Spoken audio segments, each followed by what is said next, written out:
Meus irmãos, nós temos iniciado a semana passada uma série sobre propósito, certo? Sobre propósito.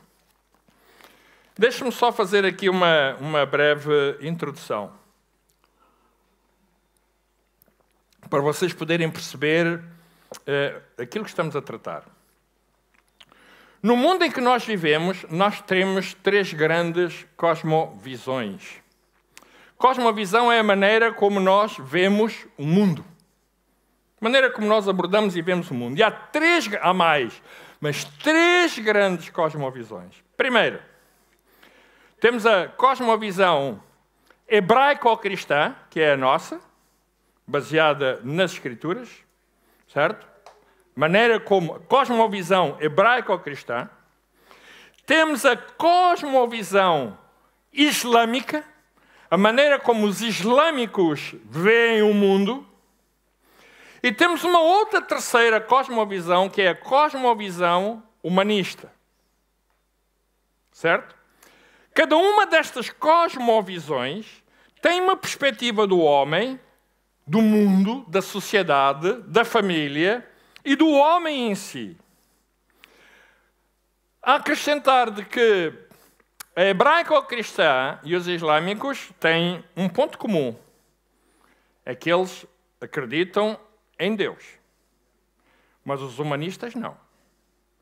Os humanistas não acreditam na criação, não acreditam em Deus. Eles acreditam que tudo o que tem a ver com o mundo em que nós vivemos está centrado no próprio homem. Os humanistas acreditam, não é, que tudo aquilo que nós temos, tudo que está ao nosso redor, está centrado em ti. És tu que és autossuficiente para gerir e governar o mundo em que tu vives e a ti próprio. Todas as tuas decisões são centradas naquilo que tu achares o melhor para a tua vida. Na hebraico-cristã e na islâmica não é assim. Eles acreditam, certo? Que, de facto, o mundo é criado por Deus e tudo aquilo que tem a ver com aquilo que é a nossa postura na vida está relacionada com aquilo que é a vontade de Deus. Certo? Quer na islâmica, quer na hebraico-cristã. Agora, há diferenças grandes de valor, certo, entre os islâmicos e os hebraico-cristãos. Sobretudo quando estamos a falar de fundamentalismos, certo? E eu não estou a meter aqui os fundamentalistas, não estou a meter aqui aquilo que nós vamos vendo por aí dos fundamentalismos, quer cristãos, porque também os existem, certo? Quer islâmicos. Mas a grande diferença, e agora eu vou retirar o islamismo, vou só colocar o hebraico-cristão e vou colocar o humanismo. Nós vivemos permanentemente, todos os dias. Tu, quando ligas a tua... Abres, não, isso era antigamente. Quando tu ligas o teu comando da televisão, tudo aquilo que tu vês, tudo o que tu estás a ver, é uma perspectiva humanista. Tudo. Quando os nossos filhos vão à escola, é uma cosmovisão humanista. Tudo o que eles aprendem é na perspectiva humanista. Certo? Na perspectiva humanista. E nós vivemos nesta concepção destas duas cosmovisões, destas duas formas de se ver uma. Uma onde nós temos, e é Deus que traça as balizas, é Deus que traça todos os conceitos a partir dele e tudo se consuma nele. E uma outra em que é o homem. Certo? É o homem. Não há Deus. Deus está fora disto. É o homem é o centro do universo. O homem é a causa de todas as coisas, a origem é a causa. Tudo começa e tudo termina no homem. E são coisas antagónicas, são coisas opostas. Na humanista, o homem é senhor de si mesmo. Na hebraico-cristã, tu não és senhor de nada, só Deus é senhor. Tu és uma criatura apenas. Correto? E nós movimentamos-nos nisto. Os livros que tu lês, as revistas que tu lês, os programas de televisão que tu lês, os filmes que tu vês, toda a cultura que tu vês, os programas de rádio, tudo está influenciado, absolutamente influenciado por uma visão humanista. Sem Deus, o homem é o centro de tudo. Mas é que por trás da cosmovisão humanista há muito dos conceitos filosóficos gregos, do hedonismo. O hedonismo é uma cultura filosófica que coloca o prazer acima de tudo. Tu vives procurando o prazer. O prazer é algo que te vai dar felicidade. E é através do prazer que tu tens o direito de ser feliz.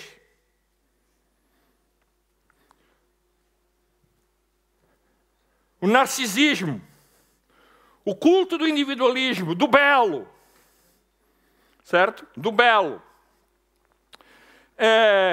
Nós assistimos esta semana este drama deste jovem com 31 anos, este artista, certo?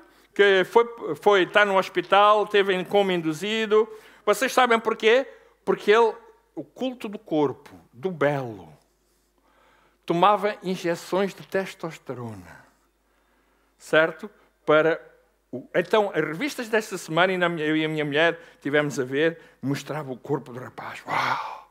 Ali estava o homem perfeito, o homem que os gregos tinham nas suas imagens, nas suas estátuas. E é uma coisa interessante, eu vi um programa, um debate sobre isto, estava um psicólogo, estava um psiquiatra, estava um médico de cirurgia plástica, estava um senhor ligado aos fármacos, um médico ligado aos fármacos, e estava um personal trainer.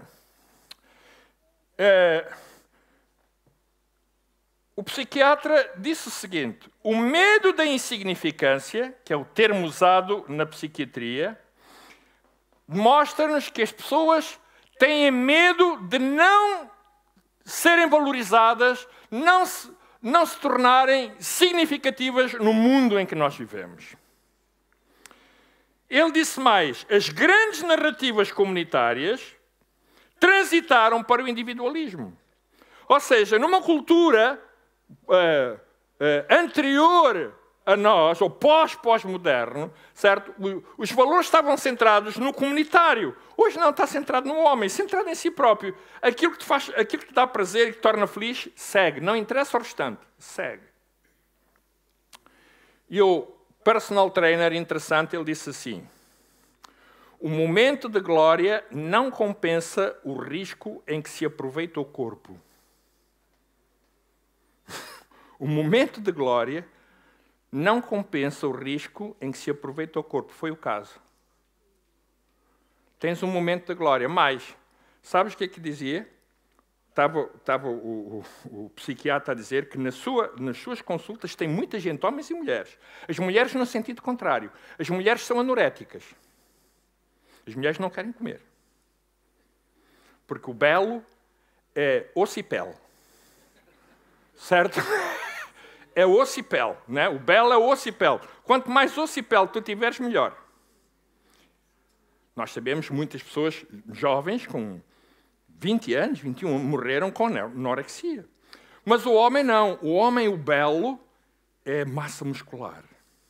Cada detalhe da massa muscular. E então aí vão entrar algumas componentes, como a testosterona. O nosso próprio organismo produz testosterona, mas eles acrescentam mais testosterona. E dizia ele que ao acrescentar testosterona, tira aquela que é produzida para o organismo. E aí a pessoa corre perigo, como aquele jovem correu. Mas aquilo que é o belo, aquilo que é agradável, aquilo que é para impressionar o sexo feminino, tem um perigo. É que provoca disfunção erétil. Ou seja, dá-te aqui, mas rouba-te noutro lugar. Certo? Ficas pendurado. Quando chega a altura de... só tens peitaça, tal, mas o resto... colheu. Foi-se. Eu é que estou a traduzir o que ele disse, que ele não disse assim. Ele disse com termos técnicos, eu é que estou a pôr assim para vocês entenderem. E ele explicava né? E o cirurgião está que há mulheres que vão lá por razões diferentes, homens e mulheres, ou porque há uma disfunção no seu corpo, pronto, ou orelhas grandes, ou nariz grande, não gosto. Mas há outros que não, têm a ver com o belo. Não querem ter mais peito, querem ter mais rabiosque, querem ter mais pernoca, querem ter... Mas isso é terrível. O belo, o narcísico, não é? Isso tem a ver com a cultura humanista. Eu preciso de dar significado a mim. Eu preciso que as pessoas me amem, preciso que as pessoas notem em mim, eu preciso de que as pessoas notem que eu existo. Eu preciso de me tornar significante. Pastor, o que é que isso tem a ver com propósito? Tem, já vou explicar.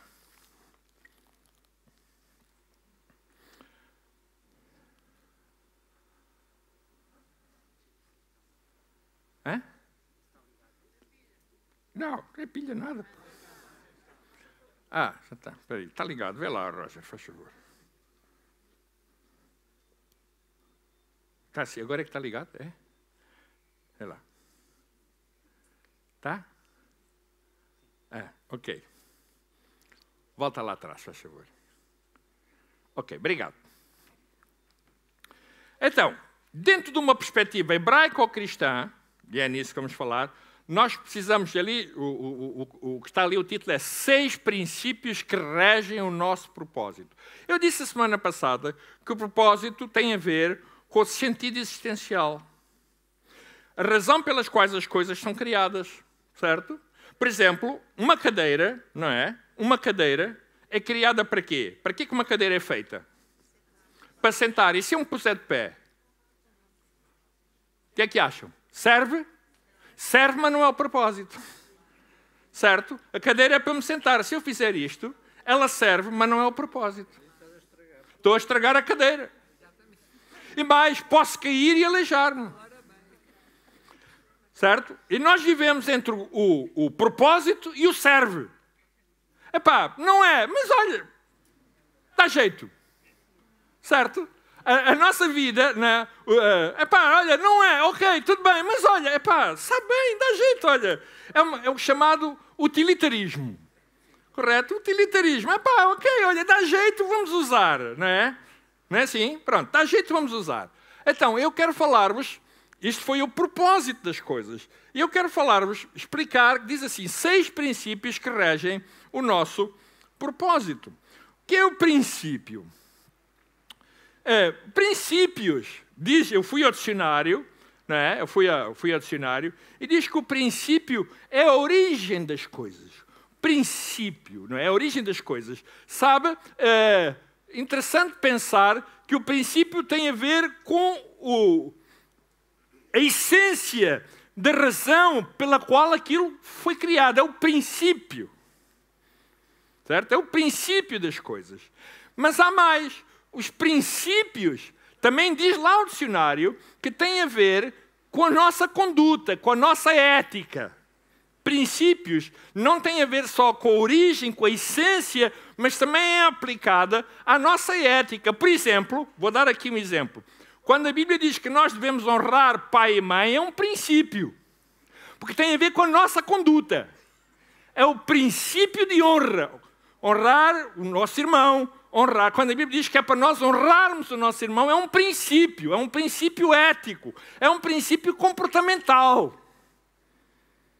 Correto? E a Bíblia estamos a falar da visão ético-cristã, hebraico-cristã, tem princípios comportamentais que não são necessariamente iguais aos humanistas.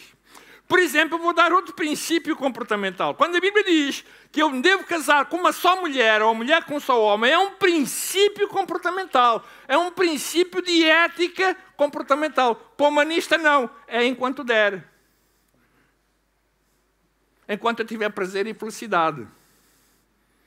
Na Escritura, não. A felicidade não é o mais importante. O mais importante é o propósito. Se sais fora do propósito, não é? Tu entras no serve, mas perdeste o propósito das coisas. E para nós, cristãos, nós só somos felizes quando estamos no propósito. Os humanistas não. Os humanistas, desde que tenham prazer, felizes. Prazer. Um prazer. Vocês estão a perceber? Então, começar por aqui. Em primeiro lugar, percebemos que Deus é um Deus, diga lá comigo, Deus é um Deus com propósitos. Mais uma vez, Deus é um Deus com propósitos. Deus é a origem, Deus é a origem, é a essência de todo o propósito. Tem a ver com a criação da humanidade. Não é, vamos lá ver, o humanismo não. O humanismo, o homem, ele é a essência, só não é Deus. E aqui não, Deus ele é a fonte. Não há homem sem Deus. O Raja estava a falar, não há homem sem Deus. Para o humanista não, é só homem, não há Deus. Para o humanista sim, há homem sem Deus. Para o hebraico cristão não há homem sem Deus. Vocês estão a ver a diferença? Então, significa isto que isto pauta, molda todas as coisas que nós vemos e fazemos na vida. Tudo. Em Gênesis, no capítulo 1 e no versículo 1, diz assim, começa assim, no princípio. Interessante. É assim que começa. O primeiro versículo da Bíblia começa por dizer assim, no princípio, ou seja, no início, na essência das coisas. E diz assim, no princípio criou Deus os céus e a terra. É o primeiro versículo. Certo? No princípio criou Deus os céus e a terra. No princípio, ou seja, na origem. Na essência das coisas está Deus. E é isto, e isto vai marcar a Bíblia toda. Se tu tirares este versículo, tu vais perder a visão, a cosmovisão de todo o resto. No princípio, na origem, no início. E no livro de Apocalipse, Jesus diz assim, eu sou o princípio e o fim. O alfa e o ômega. Não é? Ou seja, termina como começou. No princípio, criou Deus os céus e a terra. Aqui está outro princípio, diferente do humanismo. A Bíblia diz ali assim, pela fé entendemos que os mundos foram criados pela palavra de Deus. Diga lá, no princípio, cá está, né? Pela fé entendemos, estamos aqui a falar, pela fé, diga lá comigo, pela fé entendemos que os mundos foram criados pela palavra de Deus.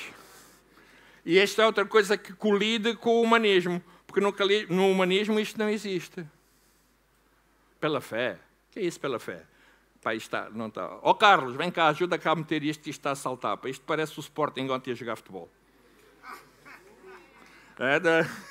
Chega cá, pá, faz favor, aperta-me lá isto aqui. Foi uma boca que eu mandei hoje. Vocês gozaram comigo a semana passada? Põe-me lá aqui, faz favor. Que eu... Aqui está solto, pá. É? Está encaixado? Aperta mais, pá. Minha mulher também aperta comigo. O que é que tu pensas? Vai lá. Tá? Ok, pronto, obrigado.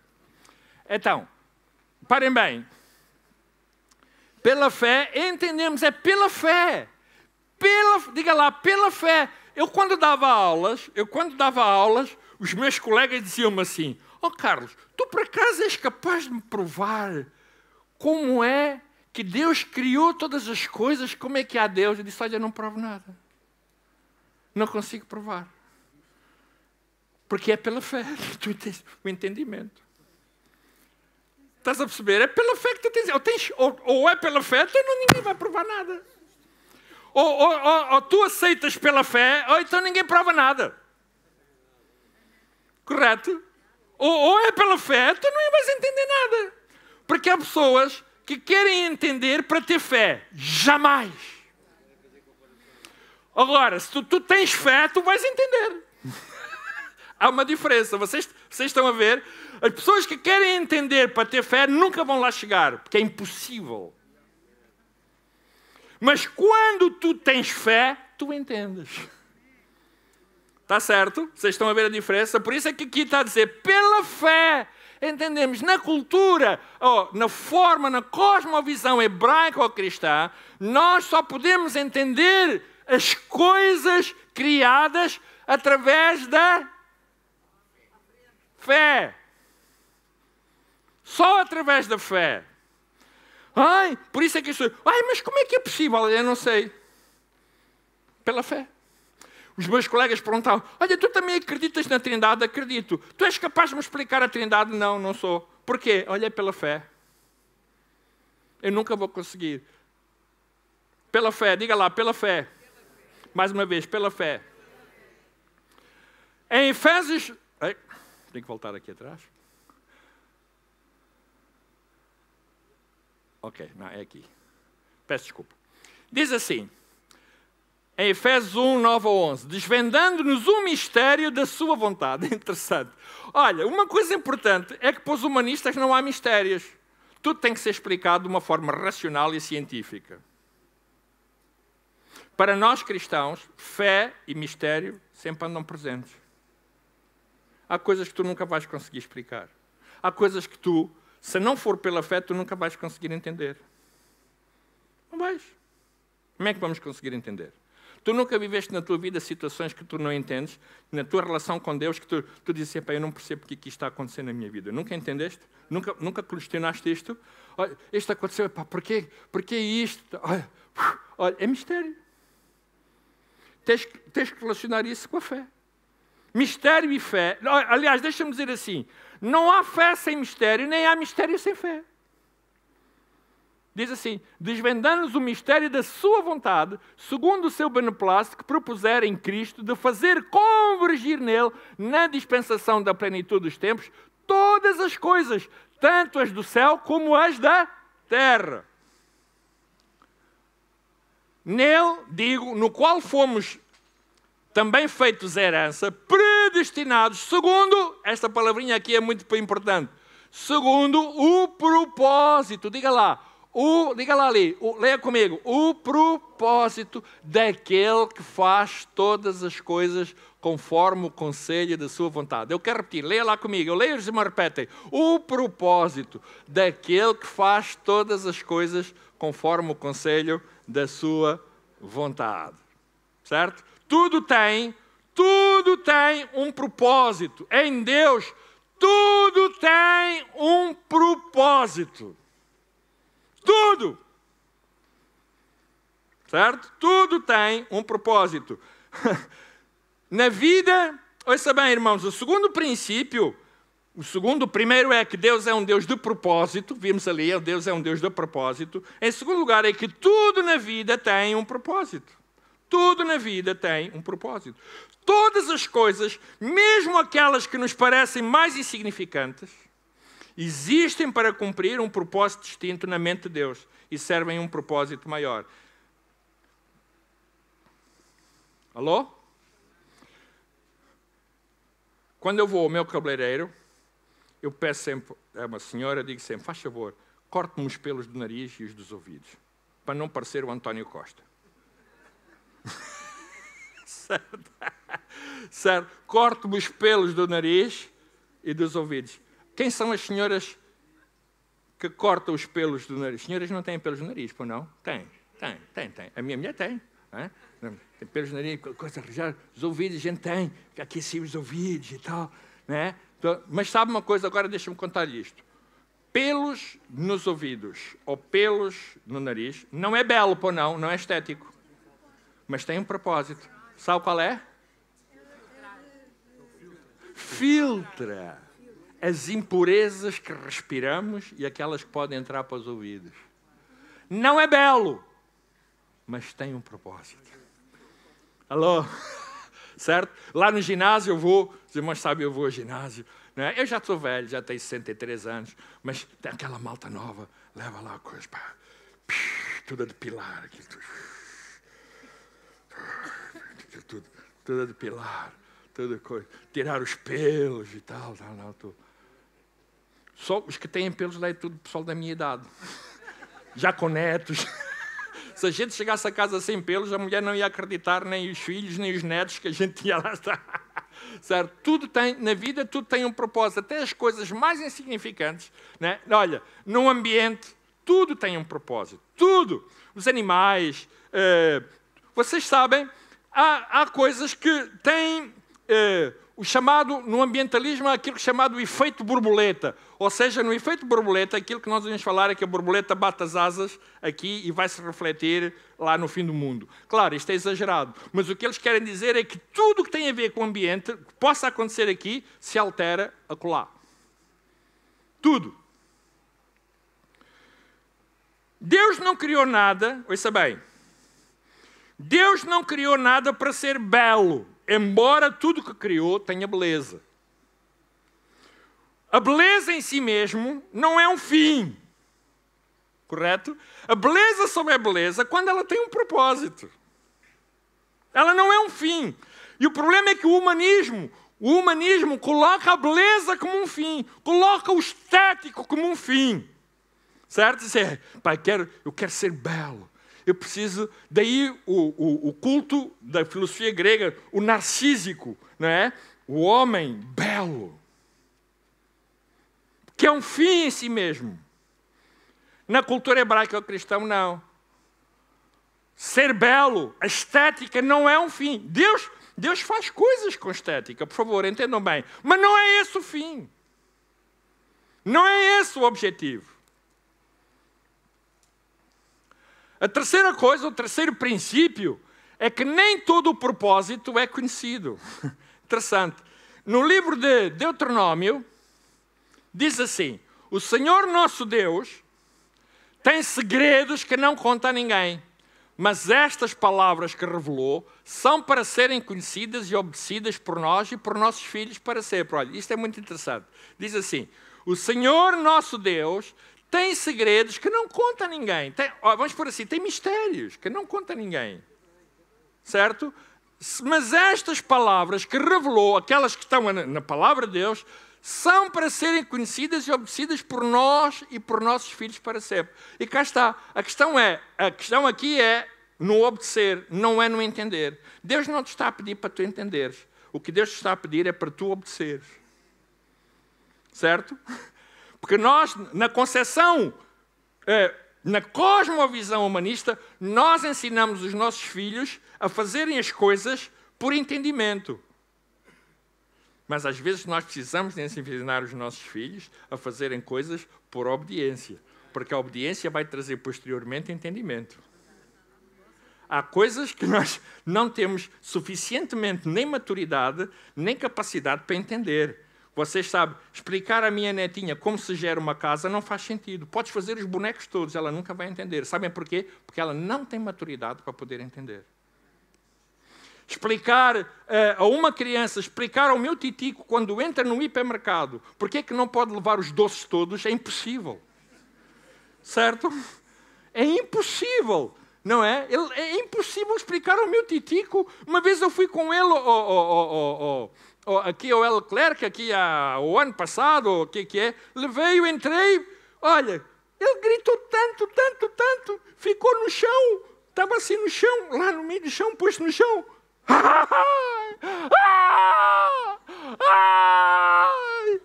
Eu fugi, desapareci, certo? E passaram assim os senhores a olhavam para... E eles à procura, a ver se viam quem era o camarada responsável. E eu assim no fundo do outro corredor, a olhar, a ver, e ele... Porque não dá para explicar. Como é que tu vais explicar a uma criança que os doces não é para comer todos? O que é que tu fazes? Ou agarras nele, e foi o que eu fiz, saí ali fora e o pessoal todo, e ela gritava, esperneava, isso tudo, não é? Mas como eu sou avô, não lhe dei umas nalgadas. Se fosse pai, dava. Porque explicar, Titi, com o filho, não dá, filho. Tu não vês que não podes levar tudo. Olha, filho, não dá, o avô não se pode levar tudo. Ele disse, não pode comprar o hipermercado. Não. Quem vai explicar isto? Epá, eu vou tirar isto, dá-me cá aí o micro, por favor. Tá. Isto não está. Desculpem lá. A tecnologia hoje falhou aqui desta.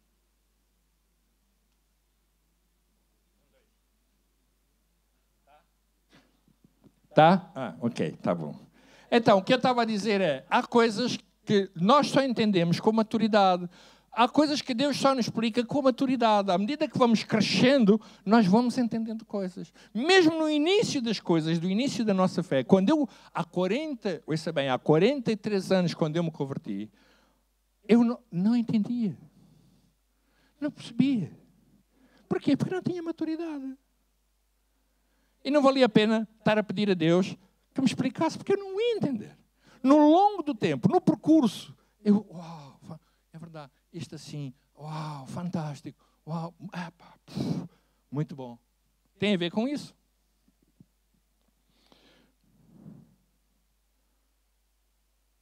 O Senhor Jesus disse-nos que ignorar o... Desculpem, tenho que voltar aqui atrás. Peço desculpa. O facto de nós não conhecermos o propósito não significa que nós não o tenhamos, não é? O facto de não conhecermos, há pessoas que não conhecem o seu propósito, mas não significa que não o tenham.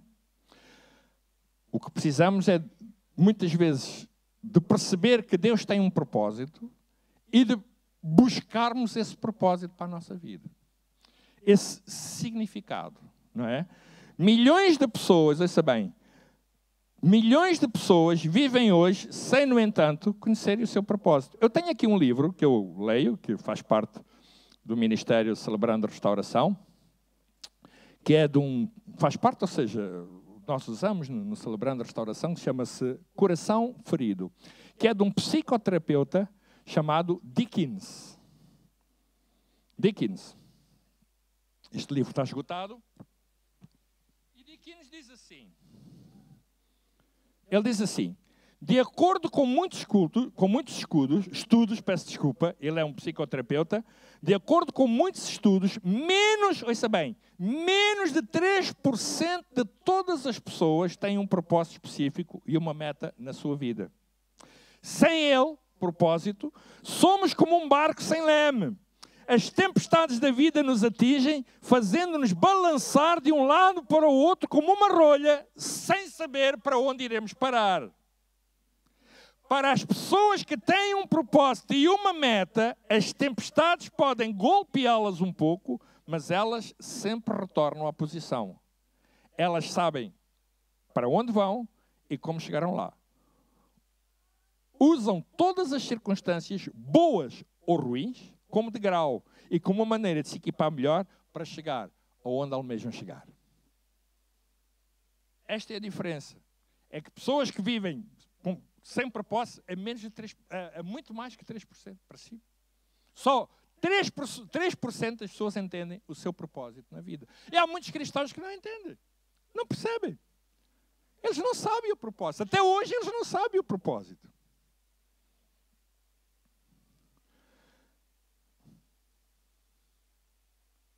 O Senhor Jesus disse a dois dos seus discípulos, Simão e André, vinde após mim, leiam lá comigo, vinde após mim, e eu vos farei pescadores de homens. Vocês sabem quem era Simão e André? Qual era a profissão deles? Eram pescadores. Mas pescadores de quê? O peixe.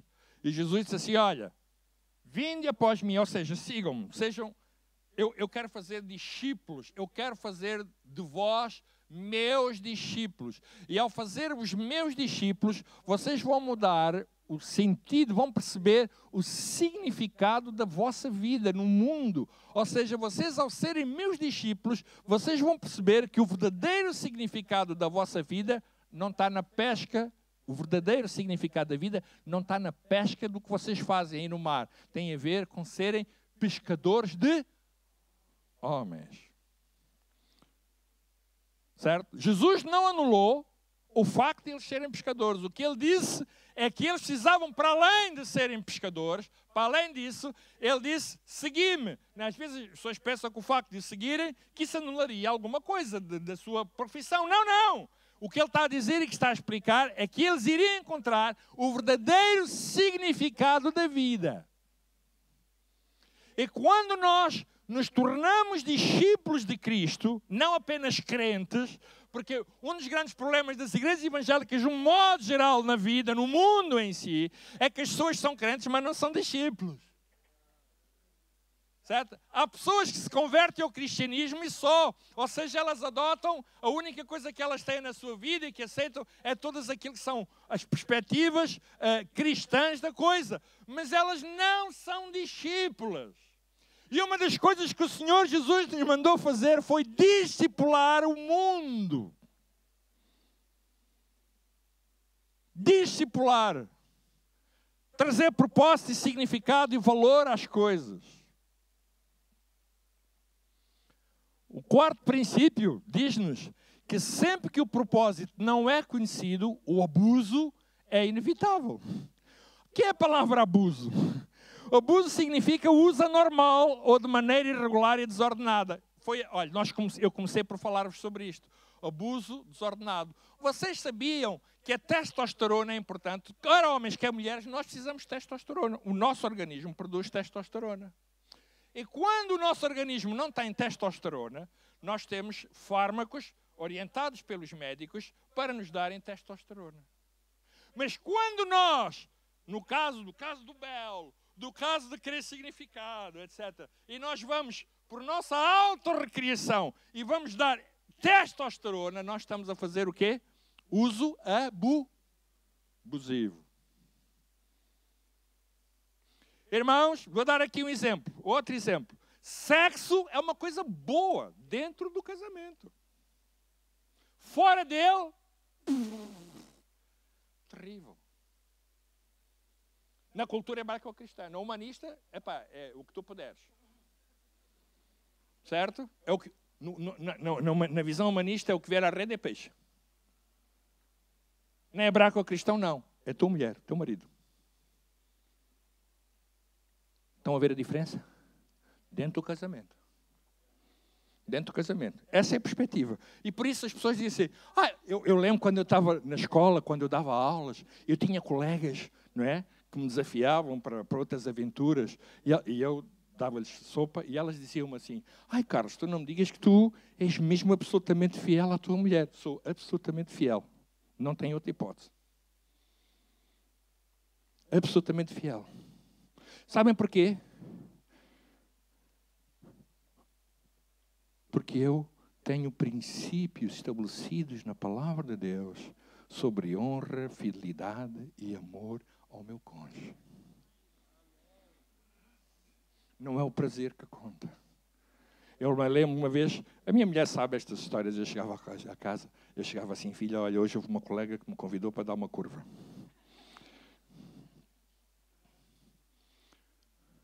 É verdade. Houve uma vez uma que me convidou para ir passar férias com ela. Ela tinha marido. Eu disse, não, pá, eu vou, já tenho as minhas férias marcadas com a minha mulher. Pá.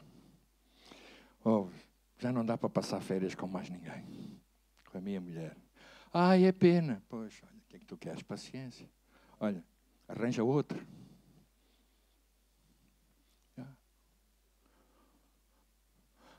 Às vezes há pessoas que me metem lá no Facebook, aquelas mulheres todas bonitas, todas coisas e tal. Tudo ali arranja, tudo XPTO, com tudo no devido lugar.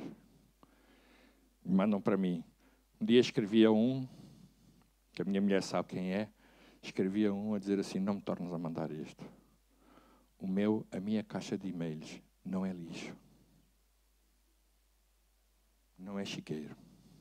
Não me tornes a mandar. Sempre que o propósito... Eu tenho um propósito. Certo?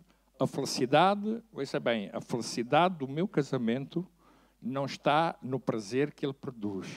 A felicidade do meu casamento está no propósito que nós temos, eu e a minha mulher.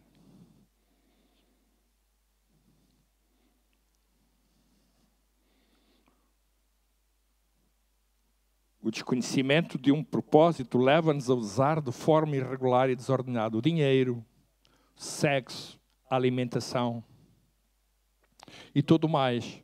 Não é? Vimos aqui no início o uso abusivo. Olha, por exemplo, vocês já ouviram falar na papoila? Numa plantação de papoilas. Vocês sabem que a plantação de papoilas dá o quê? Ópio. E o ópio dá o quê? Não, não é droga. Estás enganado. Estás enganado. Isso é o uso abusivo do ópio. O ópio dá produtos, fármacos, como a morfina, que deve ser administrada de acordo com os médicos e que te vão tirar a dor em situações muito... ou analgésicos, vão tirar a dor em fases difíceis da tua vida. Droga é o uso abusivo, é aquilo que as pessoas abusivamente fazem tirando dos opiáceos, como a heroína e a cocaína.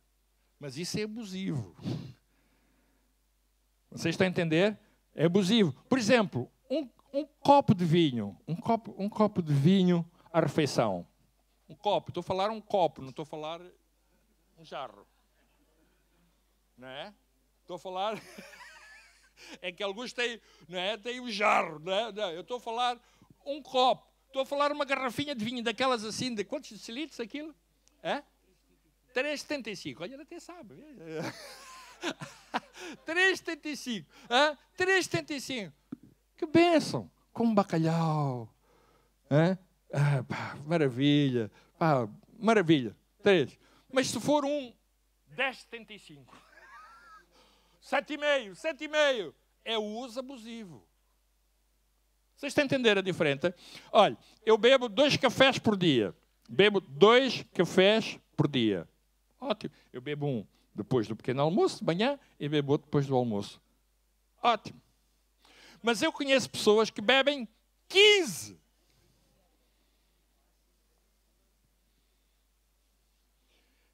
E sabem?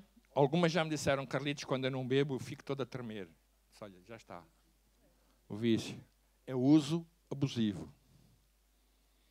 Correto? Eu estou-me a conseguir fazer explicar entre aquilo que é o propósito e aquilo que é o uso abusivo. Ou seja, sempre que o propósito não é conhecido, o abuso é inevitável. Nós somos vítimas de abuso quando alguém desrespeita a criação de Deus. E eu estou a falar na perspectiva ética, na perspectiva da visão ética hebraica ou cristã. Sempre. O propósito do ópio, como eu disse, são medicinais e terapêuticos. O desconhecimento do seu propósito, ou o uso indevido, vai dar à problemática das drogas, claro. É a perversão do propósito. É a tal cena, não é, que eu corro o risco de... Irmãos, quando nós vivemos sem propósito, nós corremos o risco de viver desordenadamente, conforme eu li, assim, à toa. Ou que calha. Há pessoas que na vida agarram o que calha.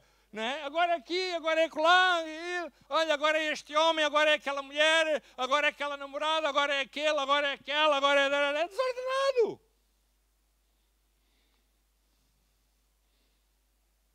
Certo, eu há dia estava a conversar com o meu filho e com a minha nora lá em casa, e estávamos a falar de situações que nós conhecemos, múltiplas situações,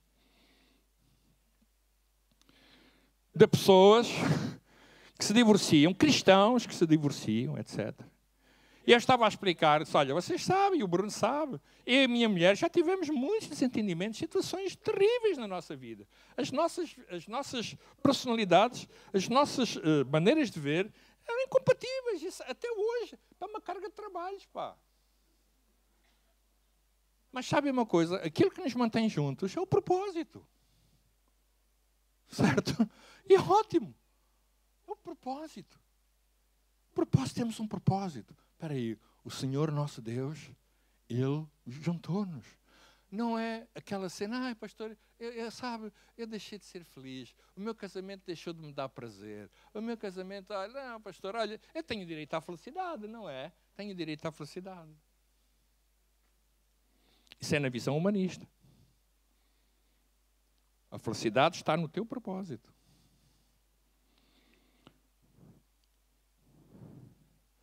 Quinto, para conhecer o seu propósito, nunca pergunta à criatura, mas ao Criador. Ou seja, o maior desastre da humanidade tem sido a sua própria autossuficiência e sabedoria. Aquilo que ela própria, né, os conceitos filosóficos humanistas, etc., colocam sobre aquilo que é a sua perspectiva das coisas e que tantas vezes colidem com aquilo que é o Criador. Criador. E então, muitas vezes nós somos influenciados por literatura, somos influenciados por vídeos, somos influenciados por músicas, somos influenciados por muitas coisas que são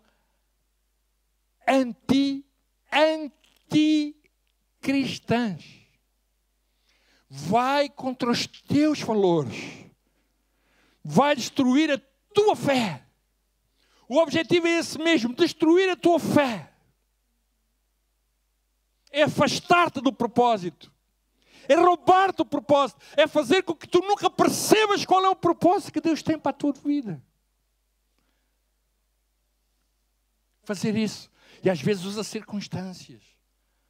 Não é? Os amigos, a pressão do grupo. Há dias no Facebook, uma senhora escreveu-me a dizer assim: Pastor Carlos, olha, eu estou a passar um tempo muito difícil com a minha filha está na escola e ela é fortemente influenciada pelas outras colegas para fazer as coisas todas que não deve fazer, as coisas erradas, etc. Pressão de grupo. Eu já fui professor, eu sei o que é essa pressão de grupo. Pá, tu és o mariquinhas, pá. Tu não tens vergonha, pá. Vamos embora, pá. És o único que não queres ir, pá. Vamos lá fazer assim, vamos lá fazer assado. O quê? Não digas que tu vais ficar. A pressão de grupo é forte. Um dia, no Natal, antes do Natal, os professores entravam de férias e entram de férias. E então nós, lá na escola, onde eu estava, na tocha, fizemos um jantar de professores. Jantar. Eu fui a jantar, claro. Assim que acabámos de jantar, os professores disseram assim: epá, podemos ir aí a um clube noturno. Tem lá umas strippers que é um espetáculo. E eu disse assim: cá o giro não vai, que a minha stripper está lá em casa à espera de mim. Não digas que tu vais fazer essa desfeita. Com muito prazer. Eu não troco nenhuma stripper por aquela que ela tem em casa. Não vou. Não vou. E vocês sabem, éramos para aí alguns 30. Eu não fui. E obriguei um deles a levar-me a casa. Tipo, estava alcoolizado, mas levou-me. Certo? Mas levou-me, porque eu não fui. A pressão de grupo muitas vezes é forte, né? Para nós sairmos daquilo que é o foco. Não digas, tu vais fazer. Não digas que tu és assim, pá. Tu também és retrógrado, pá. E a malta jovem muitas vezes não sabe fazer isto. Não. Olha, querido, eu ontem meti uma cena no meu Facebook e eu pus assim: às vezes é importante e agradável andar em contramão. Certo? Às vezes a gente vê que está aí toda a gente num determinado sentido, toda a bater com a cabeça, e a gente vai em contramão, dizer assim: não é, aqui não é por aqui. Eu não. Certo? E vou-vos dizer isto.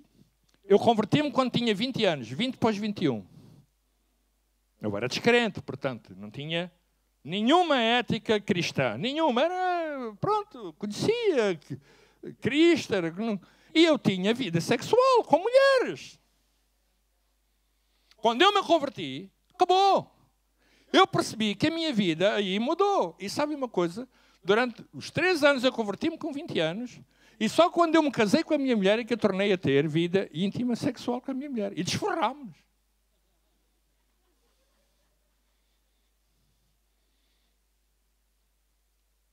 Verdade. Pastor Carlitos, aguentou? Cantei. Claro que sim. Eu não me desviei do meu propósito. Eu sabia aquilo que é a vontade de Deus, aquilo que agrada a Deus e aquilo que não agrada a Deus, aquilo que é pecado, eu repito, eu vou repetir mais uma vez, aquilo que é pecado pecado, que é uma palavra bíblica, é uma palavra hebraico-cristã que o humanismo não tem. O humanismo não tem pecado. Se tu falares em pecado a um humanista, ele vai dizer, que é isso, pá? Mas tu tens. Tu és cristão. Tu tens. A palavra pecado existe, querido. Se falares com o amigo que não tem, ele vai dizer, o que é isso, pecado? O que é isso, pecado? Claro, estás a ver o conceito. Tu tens. Ser coerente. Precisas ser coerente. Porque ele é coerente com aquilo que ele crê. Tu não és menor, não és menos homem ou menos mulher por seres coerente naquilo que tu defendes. Certo? Não és. Pelo contrário, tu estás a mostrar a tua dignidade como cristão.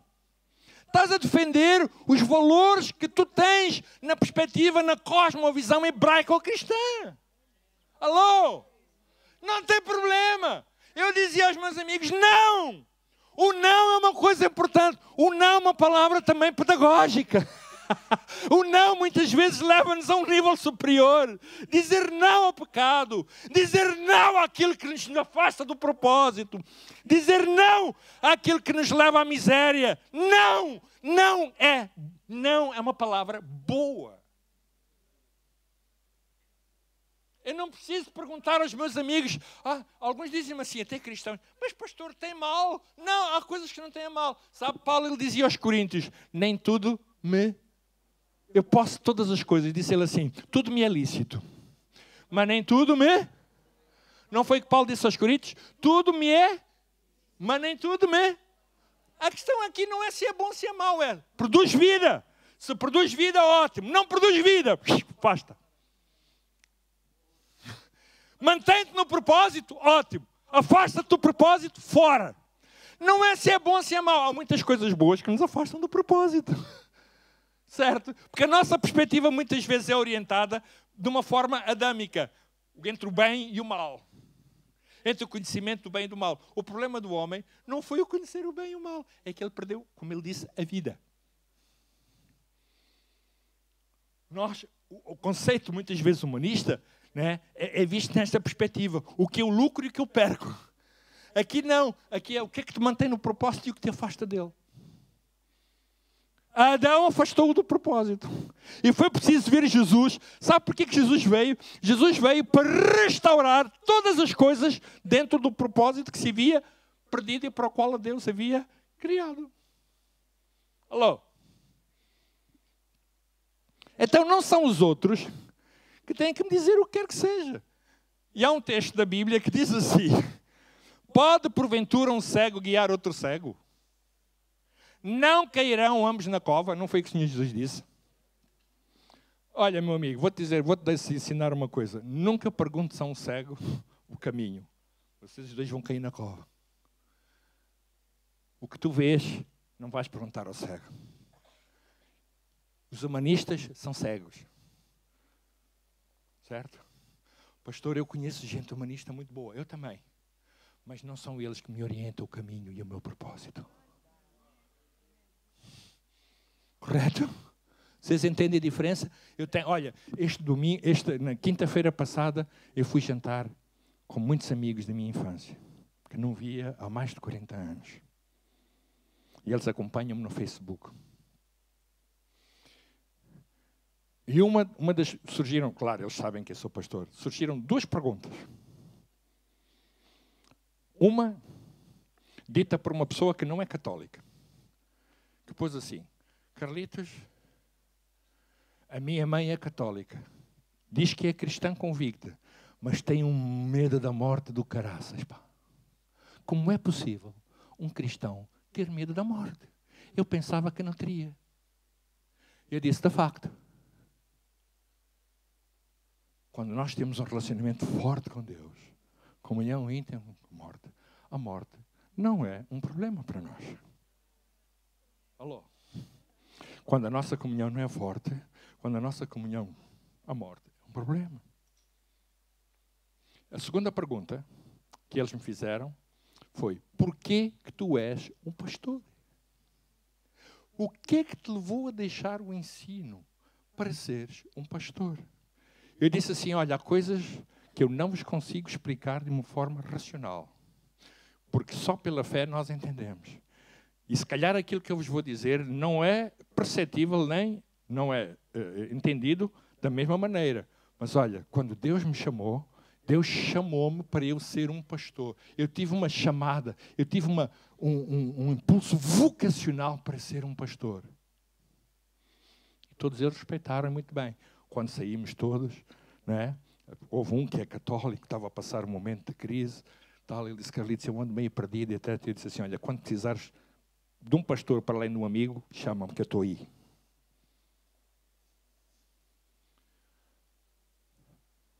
Um cego não guia outro cego. Certo? Não procures cegos para guiar a tua vida. E termino. Último. O propósito é a chave da satisfação e realização. Diga lá comigo. O propósito é a chave da satisfação e realização.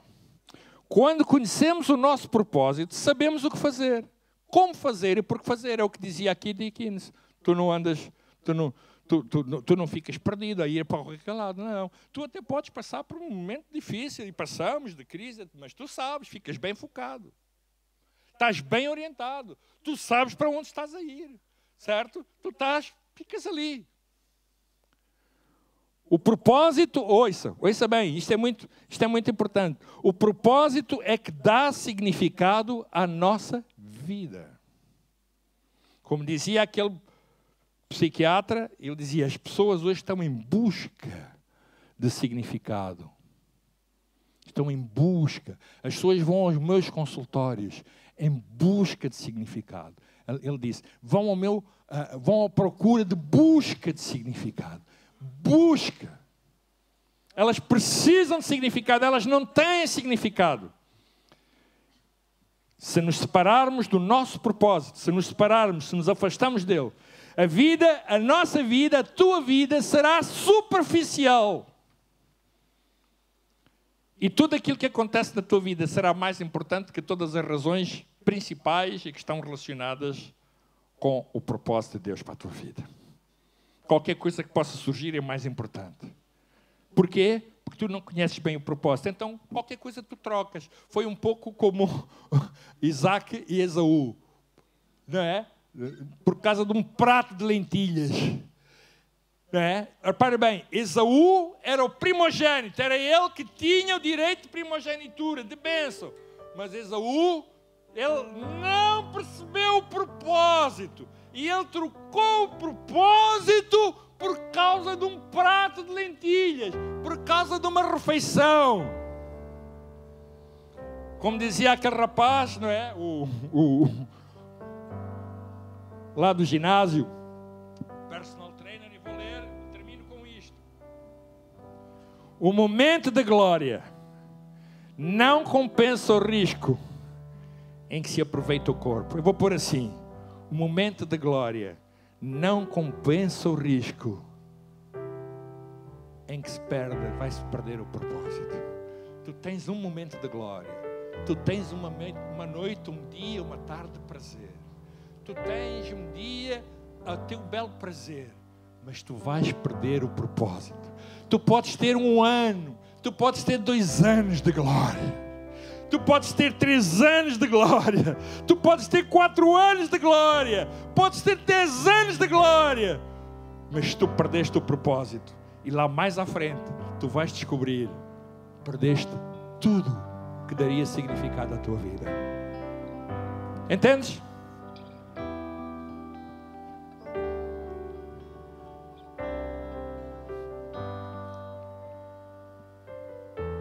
Chega de pé.